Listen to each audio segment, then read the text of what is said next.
What are your favorite money-saving tips?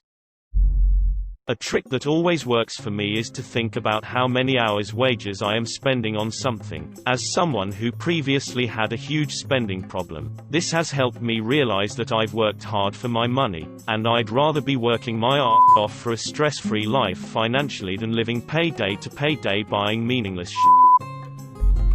Whenever you feel the urge to buy a non-necessity, give yourself a couple of days before you buy it. Oftentimes, the impulse will have passed and you'll be glad to still have the money.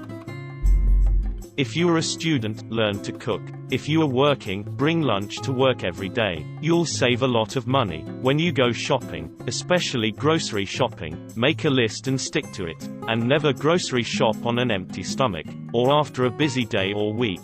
You'll be more inclined to buy bad food and make poorer purchasing decisions. People waste a ton of money ordering food and prepared stuff. Just look up some tutorials and save some real money. Pay your credit card off completely every month. Don't let it accumulate interest. Don't purchase things you don't have the cash for. Too many people get over their heads in credit card debt and it's hard to dig yourself out at 18% interest.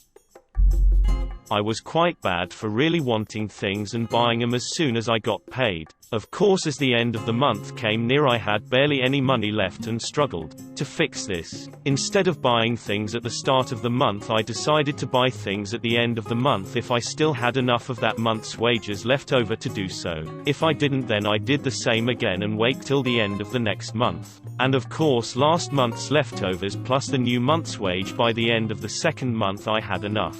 And sometimes saved money as the item was now cheaper. Basically, patience and timing means I can still have the things I want and not be struggling near the end of the month. I'm in a much better place financially now.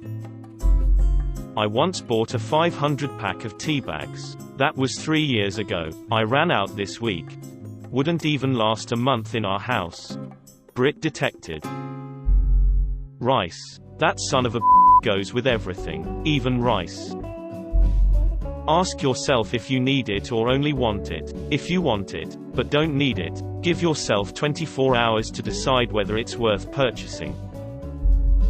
Potatoes. Keep plenty of them in stock. They can sit for a long time in the pantry or fridge. They're versatile, easy to cook, and filling.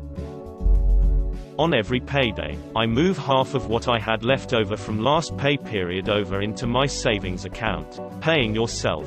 Sometimes it's not a lot, but it has added up quickly. I also add $5 to each of my kids' savings accounts every payday. They each have over $1,000, and my personal savings has just reached 5 figures. As a single mom, who has always lived paycheck to paycheck, I have surprised myself. Look at your bank statement. Actually look at where your money goes.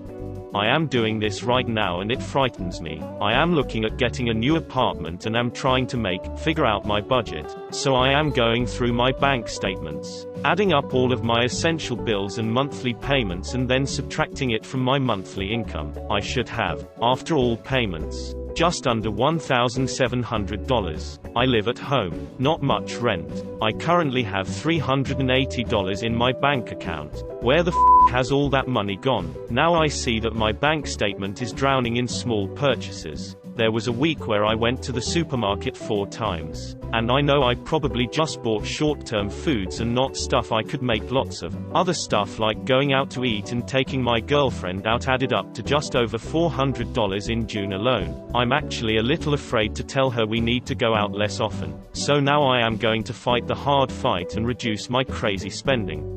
Not necessarily go out less. Just chose less expensive dates. A picnic in the park is a lot cheaper than going to a restaurant and you'll get extra points for the effort. 2. I made an Excel spreadsheet to budget with. Has all my bills, what I make each month, and what to put aside to save any specific amount. So far this year alone, I've managed to save $4,000. This was already touched upon, but meal prep, pick a day, generally Sunday, and spend a couple hours cooking and storing everything for the next week. This also helps if you're trying to lose weight. I lost 30 pounds being cheap and planning ahead. Try to eat things from home rather than grab something quick from the deli across the street from your work. Because, although it may seem cheap, it adds up really quickly. Get water with your meal when you eat out. $1 to $4 savings immediately. I pay with credit card for everything I buy. I get points from my credit card. I pay off my credit card in full each month and there are no fees for the card. Essentially, MasterCard pays me several $100s a year for using the card. If you are actually good with money and credit. I have a friend who does this to extreme levels. Literally everything he can is paid with a credit card. My local grocery store has a loyalty points thing where you get 1 point for every dollar you spend. You can use these points later to get discounts on gas at the pumps and other things. Every 100 points is worth 10 cents per gallon off in gas, with a max of 1,000 points, $1.00 off per gallon. If he needs to buy something at Home Depot, he'll go to the grocery store first, buy a HD gift card for the amount he needs, get the points from the grocery store, pay with a credit card to get those points, then go to HD and buy what he needs. Same way if he needs something from Amazon or anywhere else. Stop spending $150 on dinner, drinks. I wish I would have listened to myself last night. You don't have to pay for the basic necessities if you go to prison for tax evasion. You also save by not paying taxes. Don't start spending as soon as the paycheck lands. Keep your self-indulgence purchases to the end of the month after the last known bill is paid. That way you'll know how much you can burn while keeping the budget low enough so there is still an upward trend in the account before the next paycheck drops. Plan your groceries on a weekly basis. I can manage to comfortably provide food and drink for a family of 3 at $100 per week. If you spend less, don't carry the difference over to next week, just keep it an even weekly number. Carry with you the knowledge that your parents and grandparents didn't magically start out with a house full of bathrooms, stainless appliances, multiple TVs and other electronics. Granted, it's okay to not have everything, to accumulate your stuff over time. Don't get suckered in by the lifestyle TV shows or articles online or from your peer group. It's okay and financially responsible to defer gratification. It will come. Don't spend money. But really don't waste money on sales for things you don't need. Do meal prepping. Make a budget for yourself. Carry cash as it's harder to spend money when you can actually see it. Sign up for email newsletters and use coupons whenever possible. And cut out anything unnecessary or that doesn't serve a really positive purpose in your life.